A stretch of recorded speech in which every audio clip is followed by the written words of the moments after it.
EPFC के दफ्तर में, ईपीएफओ के ऑफिस में उनके पूरे अधिकारी और हमारे लोग, हमारे कुछ नेतागण, हमें चर्चा हुई।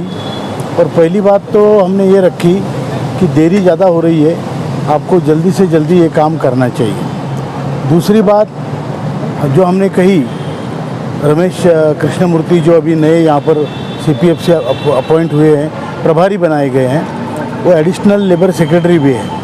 तो उनको हमने ये कहा कि ये हमारे लिए बहुत अच्छा संकेत है कि आप लेबर डिपार्टमेंट भी देख रहे हैं और ईपीएफओ का सीपीएफसी की चेयर भी देख रहे हैं। तो ये दोनों में यही होगा कि दोनों कार्यालयों का समन्वय अभी बहुत अच्छी तरीके से होगा। वहाँ पे जो जॉइंट सेक्रेटरी देखते हैं लेबर डिपार्टमेंट में, आलोक मिश्रा जी, और यहाँ पर चंद्रमौली चक्रवर्ती जी जो ईपीएफओ की तरफ से एडिशनल ईपीएफसी है सीपीएफसी, तो ये दोनों के आप अभी नियंत्रण करते हैं, तो दोनों डिपार्टमेंट का आप अच्छा कोऑर्डिनेशन करेंगे।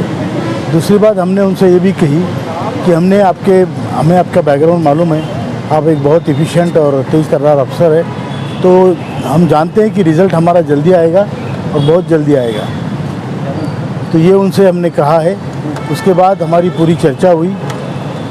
हमने लोगों की अपेक्षाएं बताई जो पूरी देश भर से है कि जो आपने अभी यूनिफाइड पेंशन स्कीम यूपीएस बनाया है, वो बहुत अच्छी स्कीम है। सरकार ने सरकारी कर्मचारियों के लिए जो स्कीम बनाई है, हमारा ये कहना है कि उसी तर्ज पे हमारी भी स्कीम बने। उसका जो ढांचा है वो बिल्कुल सही है, और ये है कि हमारे 7,500 की मिनिमम मांग है, चाहे उससे या चाहे उससे बढ़कर, लेकिन हमारा ढांचा भी उसी तरीके से हो तो ज़्यादा जस्टिफाइड रहेगा। तो इस तरीके से हमने पूरी हमारी बातें, संभावनाएं बताई। कुछ जो फैक्ट्स एंड फिगर से एक्सचेंज हुए हैं, फिर भी आज की तारीख में पूरे हमारा डिस्कशन पूरा नहीं हो पाया। तो हम अभी आने वाले कुछ समय में फिर से एक बार वो बुला लेंगे और फिर हम उनसे बात करेंगे। तो अभी जो मेन बातचीत है, जो लोग समझें, क्या माना जाए, क्या समझा जाए इसमें? इस बात को यही समझा जाए कि हमारा काम जल्दी से जल्दी होना चाहिए। यूपीएस की वजह से हमारी आशा पल्लवित हुई है, आशाएं, और वही हम चाहते हैं कि जल्दी से जल्दी हमारा काम हो। यूपीएस के तौर पे ईपीएस 95 की स्कीम भी बने, या उसको आधार करते हुए बने। हमारा 7,500 की जो मांग है मिनिमम की, वो रखी जाए या वहाँ से शुरू की जाए, या हो सके तो उसमें बढ़ोतरी की जाए। तो इस टाइप का हमने जो कन्वर्सेशन किया है, उसके ऊपर ही पूरी चर्चा हुई है। तो रमेश कृष्णमूर्ति जी, इन्होंने ये भी कहा है कि मैं अभी नया आया हूँ, मुझे थोड़ा समय दीजिए, हफ्ता 2 हफ्ता, मैं उसमें पढ़ाई करूँगा, पूरी बात समझूंगा, अपने लोगों की भी, लेबर मिनिस्ट्री की भी, सीपीएफसी की भी, ईपीएफओ डिपार्टमेंट की और आपकी भी, और इसका हल निकालने में सभी लोग पॉजिटिव है। हमें ये भी बताया गया है कि मंत्री जी ने अभी रिसेंटली उनके लिए प्रेजेंटेशन हुआ, वो बहुत पॉजिटिव है। और जो वित्त मंत्रालय है वो भी पॉजिटिव है। अभी कल हम एक्सपेंडिचर सेक्रेटरी से भी बात करने वाले हैं, जो वित्त मंत्रालय में एक्सपेंडिचर का काम देखते हैं, बड़ी अफसर है परमिशन मैडम, तो उनसे भी बात हमारी कल होगी। कल का उन्होंने टाइम दिया है। उसके बाद हम कोशिश करेंगे मंत्री जी से भी मिलकर इस पूरी कार्यान्वयन को थोड़ी गति प्रदान करें।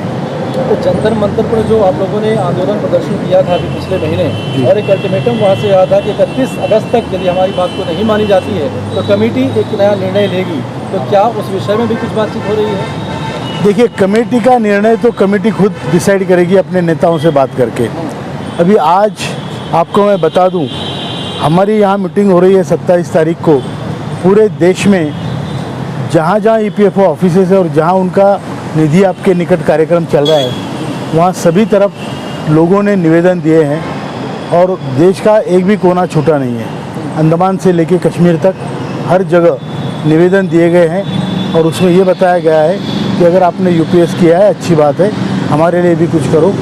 और ये इसी तर्ज पे निवेदन दिए गए हैं। आगे जो चल के कार्यक्रम होगा, अभी आज शायद उन्होंने इसीलिए बुलाया है कि हमें बताया जाए कि हम कोशिश में है, जल्दी करने की चिंता में हैं, तो आप कुछ ना करें, शायद यही उनका संकेत होगा।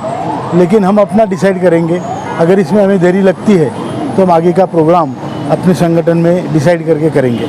अच्छा, पिछले महीने जो आंदोलन हुई उसमें बहुत सारे नेता आए, आपके साथ में सांसद आए और तमाम ऐसी बातों का उन्होंने जिक्र किया कि हम सदन में जाके इसकी चर्चा करेंगे, लेकिन कोई ऐसी बातें अभी तक वहाँ पर आई नहीं। देखिए, संसद में उनके बोलने के लिए कुछ समय का और पार्टी के हिसाब से बंधनकारक होता है। तो सारे सांसद जो हमारे पक्ष में भी है तो उन सबको बोलने का मौका वहाँ पे नहीं मिलता। एक प्रातिनिधिक तौर पे बोला जाता है।